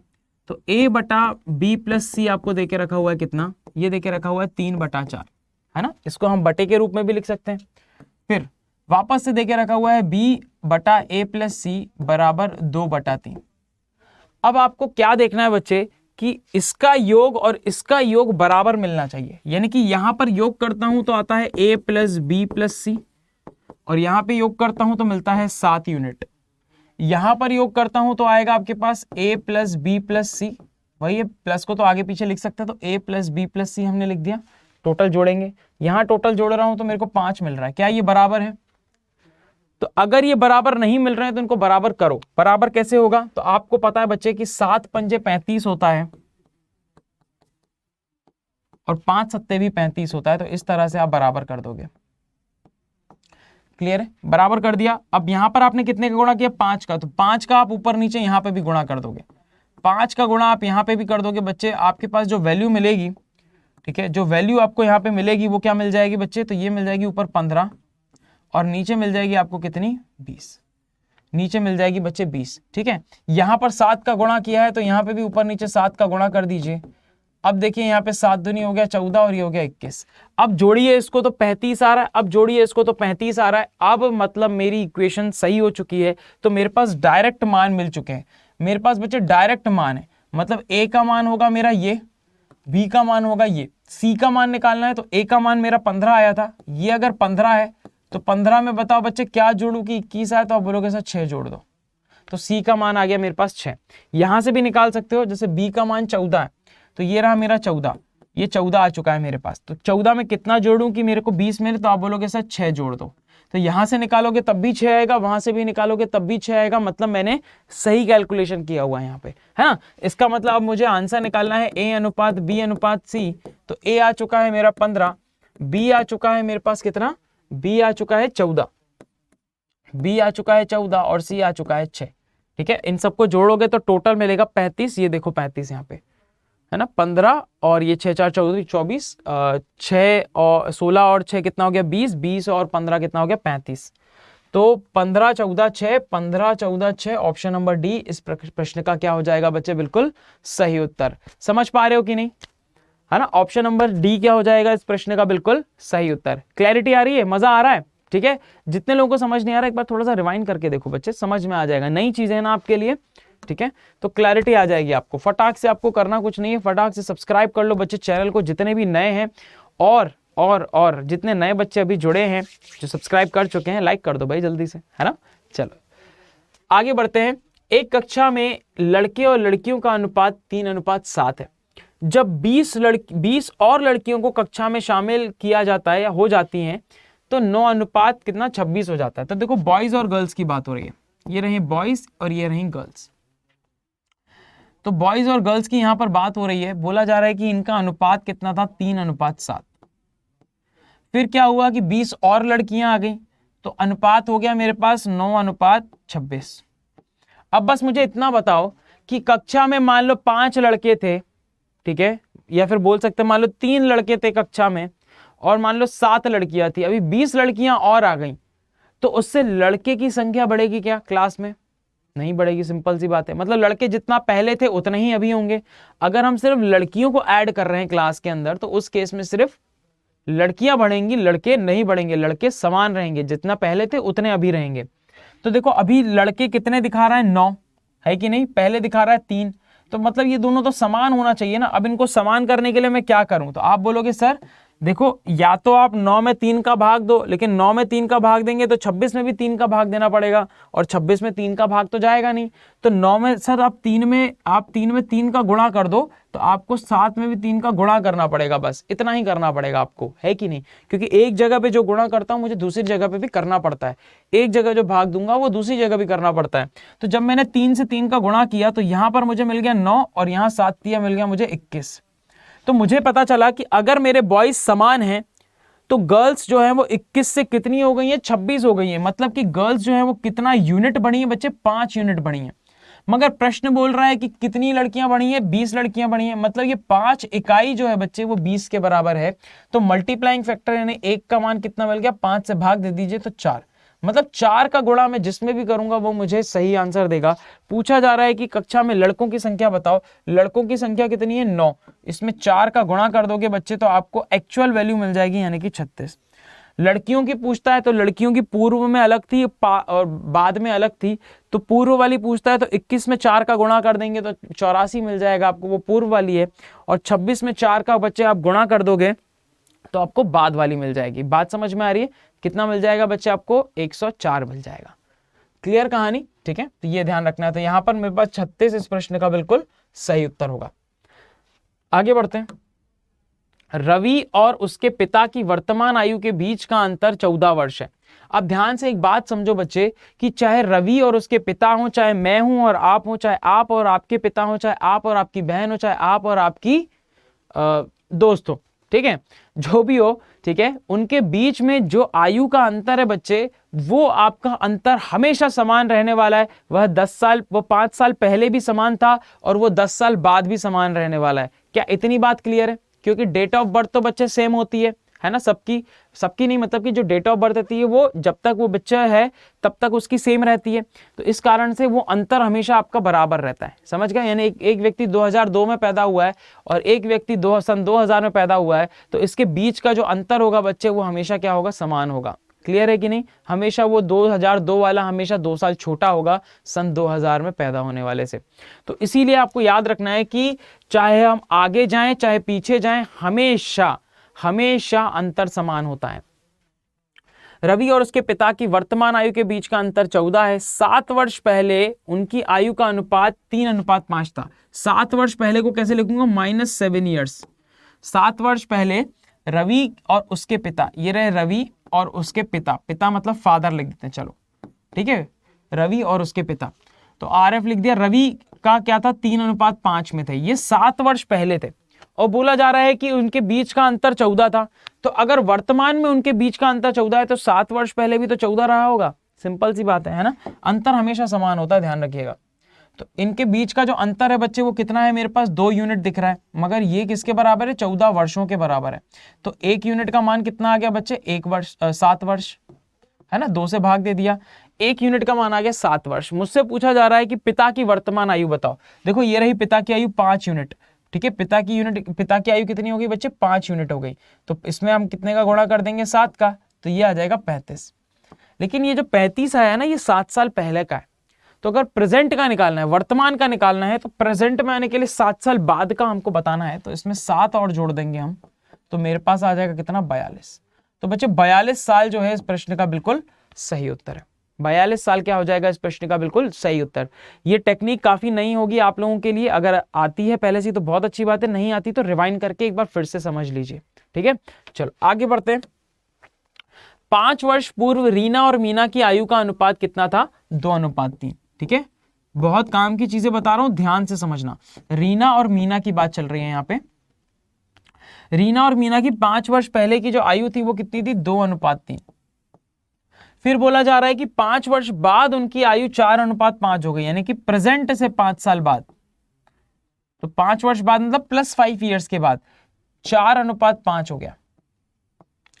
अब रीना और मीना इंसान है, आपको पता है कि चाहे यहां से यहां तक की अगर मैं बात करता हूं तो ये कितने साल चले हैं, आज से 5 साल पहले और आज से 5 साल बाद। आज से 5 साल पहले और आज से 5 साल बाद, अगर इन दोनों को जोड़ोगे तो टोटल 5-5 साल का अंतर है। तो टोटल अंतर यहां से लेकर यहां तक का हो जाएगा कितना, 10 साल का।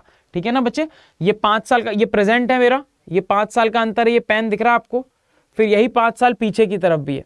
तो टोटल मुझे यहां से यहां तक का अंतर मिलेगा -5 से +5, माइनस साल से पहले प्रेजेंट पे आएंगे, फिर +5 पे आएंगे, तो यहां से यहां तक का 5, यहां से यहां तक का 5, टोटल मिल जाएगा 10। ठीक है, ये याद रखना है। तो टोटल 10 साल का जो अंतर है मेरे पास इन दोनों के बीच में है। 10 साल अगर रीना बड़ी हुई है तो 10 साल मीना भी बड़ी होगी। इसका मतलब कि इनका जो अनुपात है, इनका जो यूनिट है बच्चे, वो भी मेरा 10 साल से बड़ा होगा, यानी कि आपका समान रूप से बड़ा होगा। तो यहां देख पा रहा हूं तो 2 यूनिट से बढ़ रहा है, यहां पर भी 2 यूनिट से बढ़ रहा है, तो ये सही बढ़ा है क्योंकि दोनों ही 10-10 साल से बढ़ रहे थे। और यहां मैं देख पा रहा हूं दोनों ही 2-2 यूनिट से बढ़े हैं। ठीक है, और यहां पर 2 यूनिट का मान बच्चे मेरे पास डायरेक्टली क्या आ जाएगा, 2 यूनिट का मान आ जाएगा मेरे पास 10 साल। ठीक है, एक और चीज बोल सकते हैं यहाँ पर कि रीना और मीना के बीच में जो अंतर पहले था 5 साल पहले, वही अंतर बाद में भी होना चाहिए। यहाँ पर 1 यूनिट का अंतर है, 1 इकाई का अंतर है, तो यहाँ पर भी 1 इकाई का अंतर होना चाहिए। अगर ये अंतर सही है तो बस आप डायरेक्ट डिफरेंस ले लीजिए, आपको मिलेगा 2 यूनिट। 2 यूनिट या फिर बोल सकते हैं 2 इकाई। ठीक है, या फिर मैं डायरेक्ट 2 ही लिख देता हूं, ठीक है, ताकि आप जो है पेपर में डायरेक्ट इस तरह से सॉल्व कर सको। तो यहां से 1 यूनिट का मान बच्चे कितना आ जाएगा, 5 साल। 1 यूनिट का मान आ जाएगा बच्चे 5 साल। अब देखो प्रश्न में क्या बोला जा रहा है कि उनकी वर्तमान आयु का योग बताओ। तो आप योग निकाल लीजिए, इसका योग निकालेंगे तो कितना आएगा बच्चे, 5 यूनिट। और 5 यूनिट में आपको क्या करना है, 1 यूनिट का मान 5 साल है, तो 5 गुणे 5 कर देंगे आप, तो यह आ जाएगा 25। 25 तो बच्चे इनके 5 साल पहले का योग था। अब अगर प्रेजेंट में आएंगे तो दोनों 5-5 साल बढ़ेंगे, यानी टोटल दोनों 10 साल बढ़ जाएंगे। ठीक है, फिर से बोल रहा हूं मैं कि यहां पर अगर आप चाहो तो अलग अलग मान भी निकाल सकते हो, जैसे कि 5 दूनी 10, 5 तिया 15। ठीक है, तो इसको हमने जोड़ा था तो 25 आया था। अब 5-5 साल बढ़ाओगे, दोनों में 5-5 साल बड़े हो जाएंगे, दोनों 5 साल के बाद प्रेजेंट में आ जाएंगे, तो ये बन जाएगा आपके पास 15 और ये बन जाएगा आपके पास 20, टोटल हो जाएगा 35।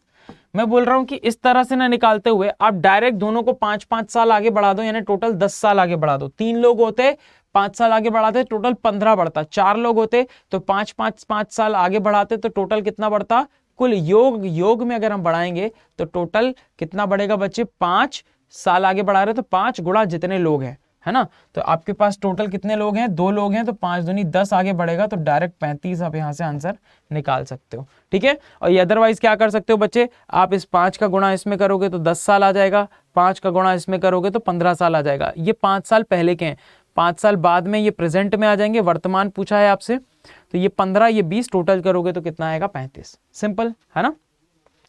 Option number D, option number D होगा इस प्रश्न का बिल्कुल सही उत्तर।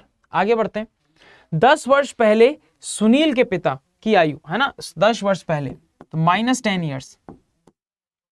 10 वर्ष पहले सुनील के पिता, ठीक है, सुनील यहां पे लिख देता हूं मैं, ये सुनील और उसके पिता फादर लिख देता हूं। सुनील के पिता की आयु सुनील की आयु की 3 गुनी थी, यानी कि अगर सुनील 1 है तो पिता कितने थे, इसके 3 गुने थे, इस तरह से। ठीक है, 3 गुना ऐसे लिखना हमेशा, इसको 1 मानना और इसका 3 गुना अगले वाले को।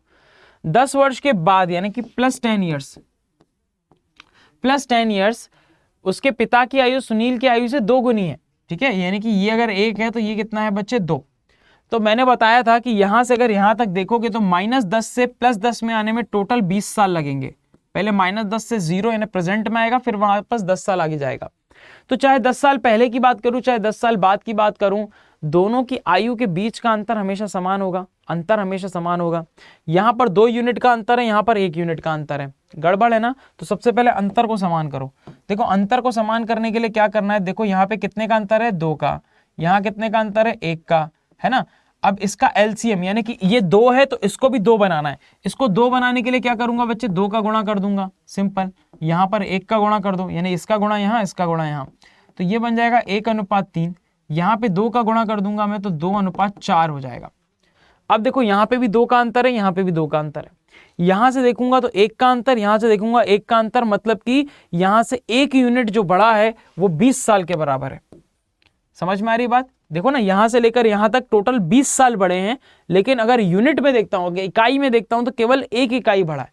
तो अगर एक इकाई जो है बच्चे वो 20 साल के बराबर है, तो पूछ क्या रहा है प्रश्न में कि सुनील की आज कितने वर्ष का है, मतलब कि वर्तमान आयु बताना है सुनील का।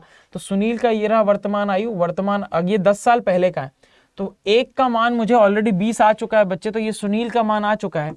ठीक है, सुनील का मान जो आ चुका है ये 10 साल पहले का आ चुका है 20। तो प्रेजेंट में लेके आएंगे तो 10 साल आगे बढ़ा देंगे, तो 30 इस प्रश्न का हो जाएगा सही उत्तर। ठीक है ना, 30 हो जाएगा इस प्रश्न का बिल्कुल सही उत्तर। रेशो से हम सॉल्व कर रहे हैं, एक्स वाई जेड कुछ लेट नहीं कर रहे हैं, यहाँ पर सिंपल से क्वेश्चन है, फटाफट से आपको आंसर करने हैं। ठीक है, तो ऑप्शन नंबर कितना आ जाएगा बच्चे? बी इस प्रश्न का बिल्कुल सही उत्तर हो जाएगा। क्लियर है सबको? बात समझ में आ रही है? सब समझ पा रहे हैं? एक बार जल्दी जल्दी बताएंगे। चलो बहुत बढ़िया, आगे बढ़ते हैं। बोला जा रहा है कि दो संख्याओं का अनुपात 9:5 है। यदि बड़ी संख्या में 9 जोड़ दिया जाए और छोटी संख्या में 5 घटा दिया जाए। अभी तक के जो दो क्वेश्चन देखे उन दोनों में समान अंतर था, मतलब कि दोनों समान रूप से आगे बढ़ रहे थे, दोनों समान रूप से पीछे जा रहे थे। लेकिन अगर इस तरह का प्रश्न आ जाए आपके सामने तो क्या करना है? यानी कि दो संख्याएं, मान लीजिए ए और बी है, दो संख्याएं, उसका अनुपात है बच्चे 9:5। ठीक है, और एक में मैं 9 जोड़ देता हूं, 9:5 है, तो पहली संख्या को 9x मान लिया और दूसरी संख्या को 5x मान लिया, इस तरह से। क्योंकि आपको पता है कि इनमें x का किसी एक मल्टीप्लाइंग फैक्टर का गुणा करने पे इनका एक्चुअल मान आता है आपका, है ना, असली मान आता है, असल मान आता है। तो यहाँ पे हमने x का गुणा कर लिया, तो हमने पहली वाली को मान लिया, इसका मान लिया 9x और दूसरी वाली को मान लिया 5x। प्रश्न में बोला जा रहा है यदि बड़ी संख्या में 9 जोड़ दिया जाए, मतलब इसमें अगर मैं 9 को जोड़ देता हूं और छोटी संख्या में 5 को घटा दिया, छोटी संख्या ये रही मेरी, है ना, ये इसमें से 5 घटा दूं। आप बोलोगे कि सर आपने कैसे पता लगाया कि बड़ी कौन सी है छोटी? अब मुझे आप सिंपल सी बात बताओ, एक है 9, एक है 5। अगर मैं इसमें 3 का गुणा करूंगा तो मुझे इसमें भी 3 का ही गुणा करना है, तो हमेशा यही बड़ी रहने वाली है ना, सिंपल है ना। तो ये ध्यान रखना, अनुपात में जो सबसे बड़ा मान दिख रहा है, जो सबसे बड़ी इकाई दिख रही है, वही सबसे बड़ी वैल्यू होगी। तो ये हो गया 5। अब बोला जा रहा है कि इसमें से 5 घटा दिया तो बड़ी संख्या छोटी संख्या की 3 गुनी हो जाती है। तो यहां से अनुपात बोलूं तो अगर ये 1 है तो ये 3 गुनी हो जाएगी। तो इसका मतलब ये हो गया कि इसका अनुपात 3:1 के बराबर है। क्रॉस मल्टीप्लाई कर दीजिए, इसका मल्टीप्लाई यहां करेंगे तो 9x + 9 बराबर, इसका गुणा यहां करेंगे तो 15x - 15। 9x को वहां लेके जाएंगे तो 15x - 9x हो जाएगा, और 15 को यहां लेके आ जाएंगे तो 15 + 9 हो जाएगा। तो ये हो जाएगा बच्चे आपके पास 6x = 24। x बराबर आ गया आपके पास कितना? 4। x बराबर कितना आ गया आपके पास? 4। बस अब आपको जो है, आपने जो लेट किया था वहां पे आप वैल्यू पुट कर दीजिए। सबसे बड़ी संख्या बोलिए, हमने इसको 9x माना है और इसको 5x माना है, तो यहाँ पर आपको बस x का मान पुट कर देना है, यानी कि वो जो मल्टीप्लाइंग फैक्टर है ना, वो हमने x के रूप में निकाला है यहाँ पर। तो 9 × 4 कितना हो जाएगा बच्चे? 36 इस प्रश्न का बिल्कुल सही उत्तर है। ठीक है, ये 36 आप जो है डायरेक्ट देखते से भी निकाल सकते थे, वो शॉर्ट ट्रिक बता रहा हूं मैं आपको। दो संख्याओं का अनुपात 9:5 है। इसका मतलब ये होगा कि 9 जो पहली बड़ी संख्या है बच्चे, वह 9 का मल्टीपल होगी, मतलब कि इसके अंदर मैं जो भी गुणा करूंगा उसमें 9 तो होगा ही होगा, और जो दूसरी संख्या है उसमें जो भी गुणा करो उसमें 5 तो होगा ही होगा। तो अगर मुझसे सबसे बड़ी संख्या पूछिए तो इसके अंदर देखो 9 में से कौन सी विभाजित है बच्चे, वही आपका आंसर होगा। 9 से केवल एक संख्या विभाजित है, वो है कितनी मेरे पास? 36। अगर यहाँ 27 भी होता तब मैं ये पूरा प्रोसेस फॉलो करता, लेकिन अगर 9 का केवल एक ही मल्टीपल है, 9 की टेबल, 9 के पहाड़े का केवल एक ही सदस्य है यहाँ पर, तो आप उसी को डायरेक्ट टिक करेंगे। इसी तरह अगर 5 अगर बोलता मैं 5 के पहाड़े का होता, तो 5 के पहाड़े का यहाँ पर एक ही वैल्यू मिलता मुझे और मैं डायरेक्ट टिक कर देता। लेकिन अगर 25 और 20 इस तरह से मिल जाता मुझे अगर यहाँ पर, तो फिर मुझे सॉल्व करना पड़ता, है ना, ये ध्यान रखना है। तो अगर 9 के पहाड़े का 9:5 का मतलब कि पहली संख्या हमेशा 9 से विभाजित होगी और दूसरी संख्या हमेशा 5 से विभाजित होगी। सिंपल, इतनी बात याद रखनी है। तो 9 से विभाजित होने वाली संख्या एक ही है, 36, जिसको मैंने टिक कर दिया डायरेक्ट, मुझे सॉल्व करने की जरूरत ही नहीं पड़ी। ये शॉर्ट ट्रिक है, ध्यान रखिएगा।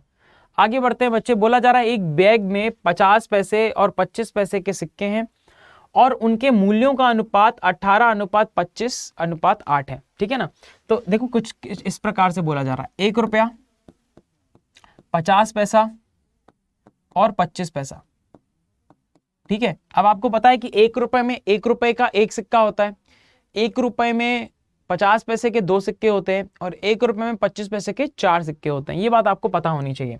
इसके बाद आपको अनुपात देके रखा हुआ है, मूल्यों का अनुपात, मूल्य का अनुपात। तो मूल्य हमेशा रुपए में होता है, ध्यान रखें, मूल्य का अनुपात।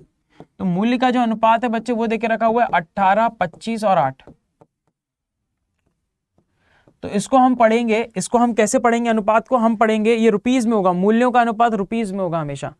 तो 1 रुपए के 18 रुपए के 1 रुपए के सिक्के हैं, 25 रुपए के 50 पैसे के सिक्के हैं, मतलब 50 पैसे के सिक्के जो है उनको जोड़ोगे तो 25 रुपए निकलेंगे, और 8 रुपए के 25 पैसे के सिक्के हैं। अब बोला जा रहा है यदि सिक्कों की कुल संख्या 500 है, अब हमें क्या, जिसका टोटल देके रखा हुआ है ना, कुल संख्या जिसकी देके रखी है, हमें उसका अनुपात चाहिए होता है हमेशा, क्योंकि अगर टोटल का अनुपात देके रखा हुआ है तो हम सबका वैल्यू निकाल सकते हैं।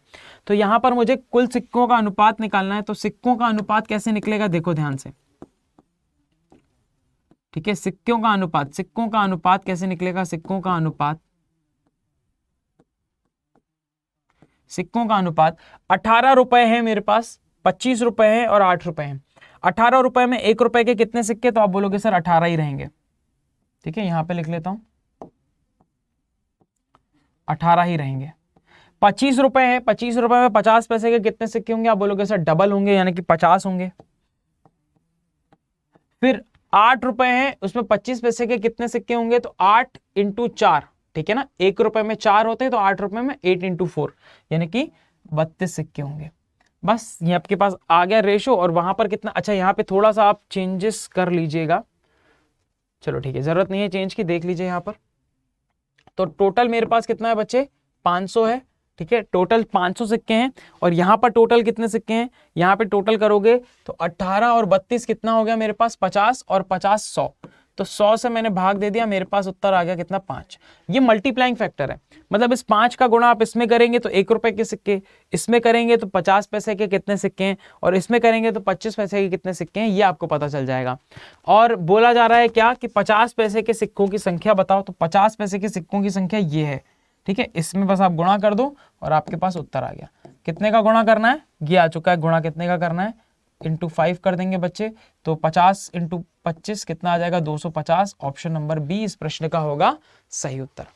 क्लियर है बच्चे, बात समझ में आ रही है कि नहीं, जल्दी बताओ। बहुत बढ़िया, वेरी गुड।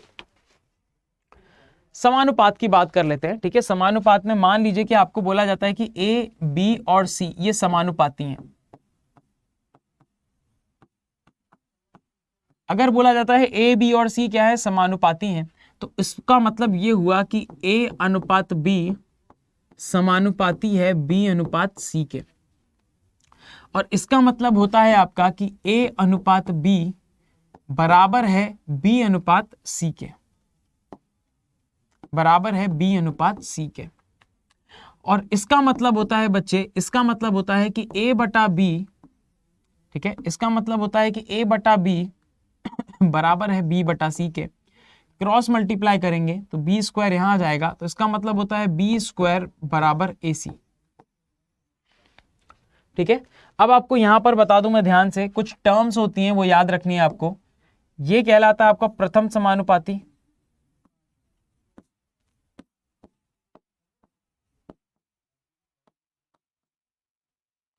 तीन संख्याओं का प्रथम समानुपाती। ये मध्य में है तो ये कहलाता है मध्यानुपाती, और ये कहलाता है मेरा तृतीय समानुपाती, तृतीय समानुपाती, ठीक है, समानुपाती।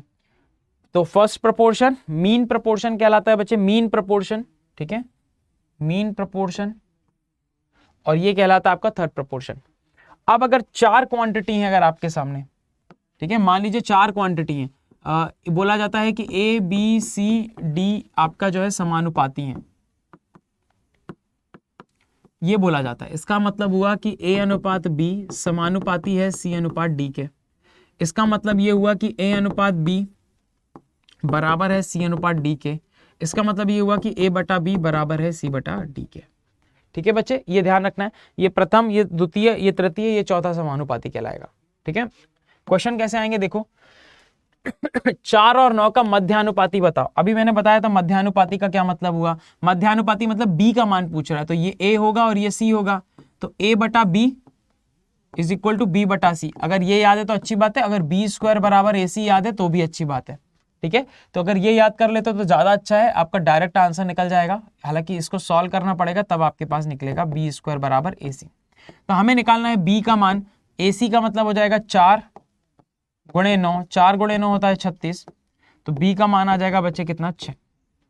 बी का मान कितना आ जाएगा, 6। ऑप्शन नंबर बी इस प्रश्न का सही उत्तर है।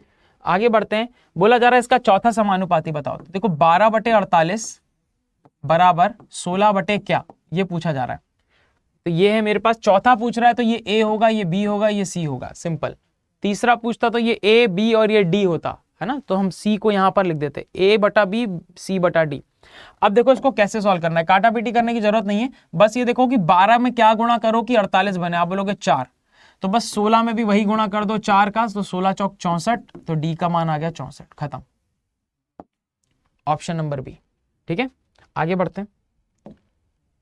फिर बोला जा रहा है कि यदि x 16 और 4 का मध्यानुपाती है। अब मध्यानुपाती कैसे निकालते हैं, तो ये हो जाएगा एक्स स्क्वायर बराबर 16 गुणे 4, 16 चौक 64 होता है बच्चे, तो x का मान आ गया बच्चे 8, x का मान आ गया मेरे पास 8। अब बोला जा रहा है y जो है वो 3 और 12 का तीसरा समानुपाती है, मतलब कि ये a है और ये b है ना, और ये जो है मेरा ये वाला c है। समझ पा रहे हो मेरी बात, है ना। तो b स्क्वायर तीसरा समानुपाती है, तो यहां पर अगर मैं बोलता हूं तो बी स्क्वायर बराबर ए सी होता है जैसे आपका, तो यहां पर इस तरह से ना लिखने की बजाय इसको इस तरह से लिखो कि ए बटा बी बराबर बी बटा सी। वैल्यू रख दो यहां पे, तो ए बटा 12 बराबर 12 बटा सी। सी की जगह पे क्या लिखेंगे हम, क्या देके रखा हुआ है, वाई देके रखा हुआ है, तो वाई रख दिया। ठीक है ना बच्चे। अब मुझे एक बात बताओ सिंपल सी, कि 3 में कितने का गुणा करूं कि मेरे पास 12 है, बोलोगे 4 का, तो 12 में भी कितने का गुणा करूं, तो आप 4 का बोलोगे गुणा, है ना। जो गुणा यहां करोगे वही गुणा यहां करोगे, तभी तो ये बराबर होंगे। तो यहां पर मेरे पास कितना आ जाएगा बच्चे, यहां पर आ जाएगा मेरे पास 12 चौक 48, तो y का मान आ गया 48। पूछ रहा है प्रश्न में कि 2x अनुपात y क्या होगा, तो 2x, तो x का मान अगर 18 है तो 2x क्या हो जाएगा, 8 का 2, सॉरी x का मान अगर 8 है मेरा, तो 2x कितना हो जाएगा, इसका डबल यानी कि 16, और y कितना है बच्चे, 48 है, तो 16 एकम 16, 16 तिया 48, तो अनुपात कितना आ जाएगा, 1:3। ठीक है, option number B. Option number B आ जाएगा इस प्रश्न का बिल्कुल सही उत्तर। समझ पाए, मजा आया। ठीक है, बहुत बढ़िया। आगे बढ़ते हैं। देखो इस तरह के प्रश्न आपको मिल सकते हैं। यहां पर आपको एक प्रॉपर्टी बताऊंगा जिसे हम बोलते हैं कॉम्पोनेंडो एंड डिविडेंडो। देखो यहाँ पे, ठीक है, तो यदि मैं बता रहा हूं यहां पे लिख के, ठीक है, यदि x प्लस वाई, या फिर चलो यदि a बटा बी बराबर है c बटा डी के, तो इसको आप लिख सकते हो a प्लस बी बटा a माइनस बी बराबर c प्लस डी बटा c माइनस डी। एक तरीका ये है लिखने का, ठीक है, और दूसरा तरीका क्या है, यदि a प्लस बी बटा a माइनस बी अगर आपको देके रखा हुआ है c बटा डी के, ठीक है, क्या अंतर दिख रहा है दोनों में, तो आपको दिख रहा होगा कि ये इसका पहला पार्ट है और इसका ये दूसरा पार्ट है। तो जब आप इसमें कॉम्पोनेंटो एंड डिविडेंडो लगाओगे बच्चे, अभी कॉम्पोनेंटो एंड डिविडेंडो क्या होता है बच्चे, इसको एक बार नीचे प्लस करके ऊपर लिख दो और इसको इसमें से माइनस करके नीचे लिख दो। आप देख पा रहे हो सी प्लस डी ऊपर लिखा है, सी माइनस डी नीचे लिखा है। तो यहां पर अगर मैं बात करता हूं यहाँ पे, ठीक है, तो इसको आप कन्वर्ट कर सकते हो डायरेक्ट a बटा बी बराबर c माइनस डी में, सॉरी c प्लस डी बटा c माइनस डी में। ठीक है, मतलब कि इसकी पावर्स आपने इसको दे दी, इसकी पावर्स आपने इसको दे दी। ठीक है, तो ये बन जाएगा a बटा बी और ये बन जाएगा c प्लस डी बटा c माइनस डी। ये ध्यान रखना है, अगर इतना बात याद रख लिया तो बड़े आसानी से कुछ क्वेश्चंस आपके सॉल्व हो जाएंगे। देखो यहाँ पर, तो यहाँ पर अगर हम बात करते हैं x प्लस वाई बटा, इसको बटे में लिख सकते हैं x माइनस वाई, बराबर में देके रखा हुआ है 11 बटा 1। तो ये देखो बिल्कुल ऐसा ही है कि नहीं, इसको हम क्या लिख सकते हैं फिर, a plus B, a minus B को लिख सकते हैं a बटा बी, और इसको लिख सकते हैं इसका प्लस करके ऊपर और इसका माइनस करके नीचे। तो इसको हम लिख सकते हैं x बटा वाई, और इसको हम लिखेंगे ऊपर प्लस करके नीचे से और नीचे माइनस करके। तो ऊपर बन जाएगा आपके पास 12, नीचे बन जाएगा आपके पास 10, ये बन जाएगा 6 बटा 5। बना कि नहीं बना। अब आपके पास एक्स वाई का वैल्यू आ चुका है 6 और 5, ठीक है। तो एक्स का मान डायरेक्ट 6 पुट कर दो और वाई का मान डायरेक्ट 5 पुट कर दो। तो ये कब पुट करना है, जब ऊपर भी आपका होमोजीनियस फंक्शन बनना चाहिए बच्चे, यहाँ पे है ना। जो घात आपका डिग्री, जो कोटि ऊपर है बच्चे, वही कोटि नीचे होनी चाहिए। ऊपर और नीचे की कोटि समान है अगर, तो आप डायरेक्ट पुट कर सकते हो। कोटि मतलब क्या, हाईएस्ट पावर, ठीक है बच्चे। हाईएस्ट पावर अगर ऊपर और नीचे समान मिल रही है और हर पद में मिल रही है, तब उस केस में आप डायरेक्ट वैल्यू पुट कर सकते हो। जैसे कि यहाँ पर एक पावर है, यहाँ एक पावर, यहाँ एक पावर, यहाँ एक पावर। वेरिएबल्स की बात कर रहा हूं मैं, ठीक है, चरों की बात कर रहा हूं। तो यहाँ पर हम डायरेक्ट 6 पुट कर देंगे, तो 6 पंजे 30 हो गया, प्लस y का मान 5 है तो 5 दिया 15 ऊपर हो गया, बटे नीचे आएगा 6 माइनस 2y मतलब 2 पंजे 10, ऊपर आएगा बच्चे 45 और नीचे आएगा माइनस का 4, तो माइनस 45 बटे 4। ऑप्शन नंबर सी इस प्रश्न का होगा सही उत्तर।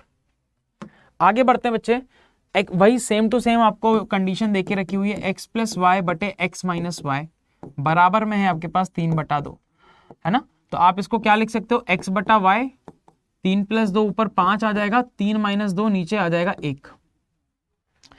यहां पर आपको क्या निकालना है, आपको निकालना है X square plus Y square बटे X square minus Y square, है ना। आपको इसका अनुपात बताना है। तो कुछ नहीं, ये डायरेक्ट वैल्यू यहां पुट कर दो, एक्स का मान रख दो एक्स स्क्वायर, तो कितना हो जाएगा 25, और वाई का मान रख दोगे तो कितना हो जाएगा 1 बटे में, यहां पर भी एक्स स्क्वायर होगा, हाँ एक्स स्क्वायर रखा तो ये हो जाएगा 25 माइनस 1, ऊपर आ जाएगा 26, नीचे आ जाएगा 24, 2 से काटोगे तो ये आ जाएगा 13 और 12। तो इसका अनुपात कितना आ जाएगा बच्चे, 13:12, 13:12। ऑप्शन नंबर बी इस प्रश्न का सही उत्तर है। सिंपल है, कर पाएंगे, है ना। चलो एक और क्वेश्चन है बच्चे, ए बी सी का अनुपात 1 2 3 देके रखा हुआ है ना। ऊपर भी सबकी घात 1 1 1 है, नीचे भी 1 1 1 है। जितने भी चर हैं मेरे, हर पद में समान घात होनी चाहिए, ठीक है। और जैसे कि पिछले वाले क्वेश्चन में भी हर पद में समान घात थी, यहां पर देखोगे तो स्क्वायर है, यहाँ पे भी स्क्वायर है, यहाँ पे भी स्क्वायर है, यहाँ पे भी स्क्वायर है। अगर ऐसा आपको मिल जाता है बच्चे समान घात, ऐसा नहीं होना चाहिए कि ऊपर क्यूब है क्यूब, नीचे स्क्वायर स्क्वायर, ऐसा नहीं। ऊपर अगर एक में स्क्वायर है तो ये सब में स्क्वायर होना चाहिए, अगर है तब आप डायरेक्ट वैल्यू पुट करोगे, नहीं तो फिर आपको जो है यहाँ पर आपको कुछ वेरिएबल लेट करना पड़ेगा, यानी कि x is equal to 5a let करना पड़ेगा, y इज इक्वल टू जो है यहाँ पे a लेट करना पड़ेगा, और फिर ये पुट करना पड़ेगा। तो वो आएगा नहीं वैसा क्वेश्चन आपको कभी भी, तो इसीलिए जरूरत नहीं पड़ेगी, आप डायरेक्ट भी पुट कर सकते हो, कोई टेंशन नहीं है। अब 1 3 5 का मान डायरेक्ट पुट कर दो, तो 4 में पुट किया 1, है ना, तो 4 माइनस b मतलब कितना 3, प्लस 2c 2 इंटू 5 कितना होगा बच्चे 10, डायरेक्ट पुट करेंगे। और नीचे आएगा बच्चे 3, और a plus b plus c कितना है बच्चे 9। ऊपर आ गया मेरे पास 10 और 4 14 में से 3 गया तो 11, नीचे आ गया 27, 11/27 इस प्रश्न का सही उत्तर है, 11/27 ऑप्शन नंबर सी। क्लियर है बच्चे। तो बच्चे ये थे यहां तक के प्रश्न। एक और प्रश्न है आपके सामने, इसको भी फटाफट से सॉल्व कर लेते हैं। तो a अनुपात b आपको डायरेक्ट देख के ही रखा हुआ है, a अनुपात भी 2 और कितना है मेरे पास 3, यहाँ पे भी घात 1, यहाँ पे भी घात 1, यहाँ पे भी घात 1, यहाँ पे भी घात 1, ठीक है ना, सब में समान घात है जो चर है मेरे पास। डायरेक्ट वैल्यू पुट कर दो तो ये हो जाएगा 5 दूनी 10 माइनस 6 अनुपात 5 दूनी 10 प्लस 6, तो ये हो जाएगा 10 माइनस 6 कितना हो जाएगा बच्चे 4, 10 प्लस 6 हो जाएगा 16, 1:4 इस प्रश्न का सही उत्तर होगा ऑप्शन नंबर डी। ठीक है बच्चे, क्या हो जाएगा ऑप्शन नंबर डी इस प्रश्न का बिल्कुल सही उत्तर। क्लियर है। तो हमने पुट किया a का वैल्यू 2 10 और 3 का वैल्यू पुट किया मैंने तो 6, वही सेम टू सेम यहाँ पर था, यहाँ पे पुट कर दिया मैंने, उत्तर आ गया यहाँ पर कितना बचेगा 4, यहाँ पे बचेगा 16, 1:4 इस प्रश्न का सही उत्तर। तो बच्चे ये सारे क्वेश्चंस थे जो आपको याद रखने हैं, ठीक है। काफी सिंपल से क्वेश्चंस मैंने यहाँ पे करवाए हैं आपको, और टेक्निक्स काफी अच्छी मैंने बताई हैं। इन प्रकार के क्वेश्चंस को अगर आप प्रैक्टिस कर लेते हो तो रेशियो एंड प्रोपोर्शन से कोई भी क्वेश्चन आपसे छूटने नहीं वाला। आई होप आज का लेक्चर आपको बहुत अच्छा लगा होगा। फटाफट से सब्सक्राइब कर लो, ठीक है, चैनल को अगर आप नए हो, और अगर सब्सक्राइब करके रखा हुआ है तो लाइक कर दो फटाफट से अगर आपको अच्छा लगा है तो, और दोस्तों के साथ तो शेयर करना बिल्कुल हमें भूलना ही नहीं है ना, वो पाप तो बिल्कुल हमें करना ही नहीं है। और क्या करेंगे बच्चे, तो हम नेक्स्ट चैप्टर में मिलेंगे, मिक्सचर एंड एलिगेशन देखेंगे। और CVT से रिलेटेड आपको कोई भी जानकारी चाहिए तो आपको वीडियो सेक्शन में मिल जाएगा, ठीक है। एक टैब बनाया हुआ पूरा CVT का, तो लाइन से आपको वहां पर मिल जाएगा। बाकी कोई नया अपडेट आता है तो आपको शॉर्ट्स के माध्यम से हम दे ही देते हैं। चलिए मिलते हैं फिर फटाफट से, है ना। चलो टेक केयर, बाय बाय।